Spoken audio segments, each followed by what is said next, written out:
الحمد لله وحده والصلاة والسلام على من لا نبي بعده أما بعد فأعوذ بالله من الشيطان الرجيم بسم الله الرحمن الرحيم دا علوم الحديث أو حديث سرا تعلق لرنكي علماء و طلباء چاغي أحاديث لټي او داغي لټون دپاره مختلف اپلیکیشنز استعمالي او داغي نه استفاده اخلي. نو دغه استفاده به څنګه کوي؟ دویم دا کم اپلیکیشن دی چې موږ ته به استفاده راکوي. بیا د دغه اپلیکیشن موبایل کې انسټالول او دغه رنګې کمپیوټر کې لیپټاپ کې استعمال داغي څنګه دی؟ نو داغي اپلیکیشن نه یو اپلیکیشن نن موږ داغي افتتاح کوو او داغي متعلق وضاحت کوو.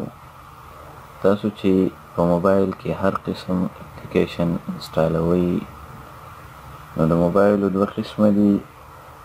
عموما دغه استعمالیږي، یو آیفون دی نو د هغې دپاره اپل سټور وي، موبایل کې موجود وي، په هغې کې تاسو کتلی شئ. دې نه علاوه چې موبایل یې څومره دي نو په هغې کې دا وي پلی سټور، لکه دلته دا وګورئ ذکر دی. نو پلی سټور باندې به کلیک کړئ. پلی سټور کې موږ نن یو اپلیکیشن انسټالوو، د هغې د انسټالیشن طریقه کار به زده کوو. هغه داسې اپلیکیشن دی چې په هغې کې د احادیثو تقریبا 9 کتابونه دي. نو پلی سټور کې چې تاسو کوم یو اپلیکیشن هم لټوئ نو په دې ځای کې به تاسو د هغې نوم لیکئ، کلیک به کوئ او نوم به ولیکئ. لکه زه دلته کلیک کوم، دلته مې کلیک کو، زه نوم لیکم په دې ځای کې جامع الکتب التسعه. لکه وګورئ زه جامع الکتب التسعه نوم لیکم، جامع الکتب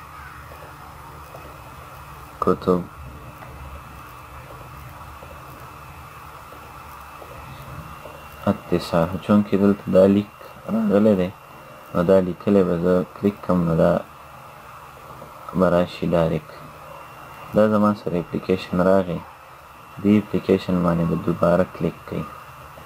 چې دا اپلیکیشن باندې دوباره کلیک کوئ نو داسې به دا لاندې اپشنز وغیره کولاو کړي. د دې اپلیکیشن متعلق وضاحت دا څونه MB دی نو 35 MB اپلیکیشن دی.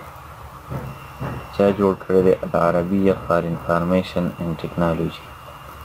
په دې باندې به کلیک کوئ انسټال. نو د دې نه به دا ستاسو موبایل ته انسټالیشن شروع شي. لکه زه انسټال معنی دا به ډاونلوډ شي او ستاسو په موبایل کې به انسټال شي. زه په دې انسټال باندې کلیک کوم، لکه انسټال مې ووهلو نو دا به سټارټینګ شروع کړي. لږه موده به اخلي، د هغې نه پس به دا انسټالیشن شروع کړي. لکه انسټالیشن شروع شو، 34 MB دی او دا پرسنټیج به ښیي. اوس انتظار کوو چې دا انسټال شي، بیا پس د هغې نه به ګورو، مزید بحث به کوو چې په دې کې نور څه کار دی.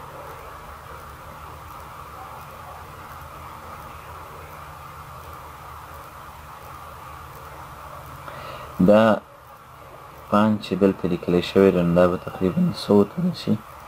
نو چې 100 مکمل شي نو پس د هغې نه به بیا مونږ ګورو چې نور څه کار کېږي. انتظار کوو نو بیا انشاءالله آینده د هغې متعلق خبرې کوو. دا تقریبا 94 ته ورسېدلو، په منځ کې مونږ چونکې ویډیو بنده کړې وه. اوس وګورئ دا به 100 ته ورسي. 97 100 شو. دا وګورئ دا اوس انسټالینګ شروع شو، دا ډاونلوډینګ مکمل شو. اوس انسټالینګ کوي، دا به ستاسو د موبایل کې انسټال شي. انسټال شي نو دا اوپن بټن چې ده نو دا به شنه شي، پخپله به راشي. وګورئ دا به لږه موده اخلي، انسټالیشن به وشي. دا انسټال شو. ګورئ دا تاسو اپلیکیشن ستاسو موبایل کې راغی دا بټن چې دا که تاسو وایئ چې دا لرې کوو دا تاسو دلته نه هم لرې کولی شئ د پلی سټور نه او هلته د موبایل چې کوم سیټینګز دي هلته کوم اپلیکیشن کوم ځای کې موجود وي نو هلته نه هم تاسو لر کولی شئ چې اوس دا انسټال شو موږ وایو چې اوس دا کولاو کړو نو کله چې دا تاسو کولاو کوئ نو دې پسې به انټرنیټ به کولاو ساتئ تقریبا 300-400 MB فایل دی یو ځل به دا انټرنیټ غواړي بیا انټرنیټ ته دې ضرورت نه وي البته وروستو یو صورت کې دې ضرورت راځي هلته موږ وضاحت کوو انشاءالله راځئ دا کولاو کوئ اوپن بټن به ووهئ نو دا به کولاو شي نو د څه بعضې دې ځای نه د دې چې کوم فایلونه دي دی به هغه ډاونلوډ کول غواړي نو یو خو ما د هغه ځای نه کولاو کړو خو که تاسو د سیټینګ نه کولاوهئ نو کوم ځای کې چې دا انسټال شوی هلته به راشئ دې ځای کې دا به راشي نو دا بټن ده ابدا نو تحمیل چې کوم ډاونلوډینګ دی هغه به شروع شي په دې کلیک کوئ دا ډاونلوډینګ شروع شو نو موبایل به بندوئ نه چې دا فایل چې کوم ډاونلوډینګ دی چې دا پوره شي په دې باندې سټارټینګ به واخلي دا 160 میجا بایت یعنې MB دی او دا چې انسټال شي پوره تقریبا 300-400 MB ځای نیسي دی او سټارټینګ والی چونکې انټرنیټ دی او هغه لږ ټایم اخلي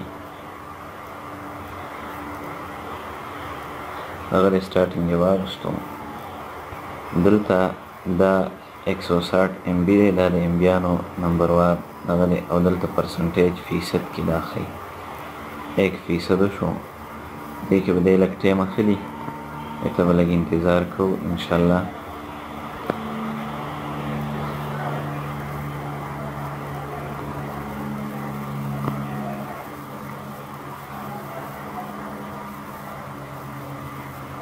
دا وګورئ 2 فایل وشو دا روان دی تقریبا 18% شو مزید هم کېږي لږ انتظار ورته وکړئ انشاءالله نور ورپسې مزید بیا تفصیل کوم ډاونلوډینګ څو ته د رسېدلو نه بعد یوه لږ ټایم واخلي او برابر به شي بیا به تاسو داسې انټرفیس وښیي دا و طریقې انسټالیشن چېرې جامع الکتب التسعه څنګه انسټالیږي اوس په دې کې کوم کتابونه دي او د دغه کتابونو دپاره کومې شرحې دي انشاءالله آینده درس کې به موږ د هغې تفصیل وکړو او وضاحت به وکړو اپلیکیشن انسټالیشن که تاسو ډایرکټ انسټالوئ د هغې طریقه کار خو ما وښودله او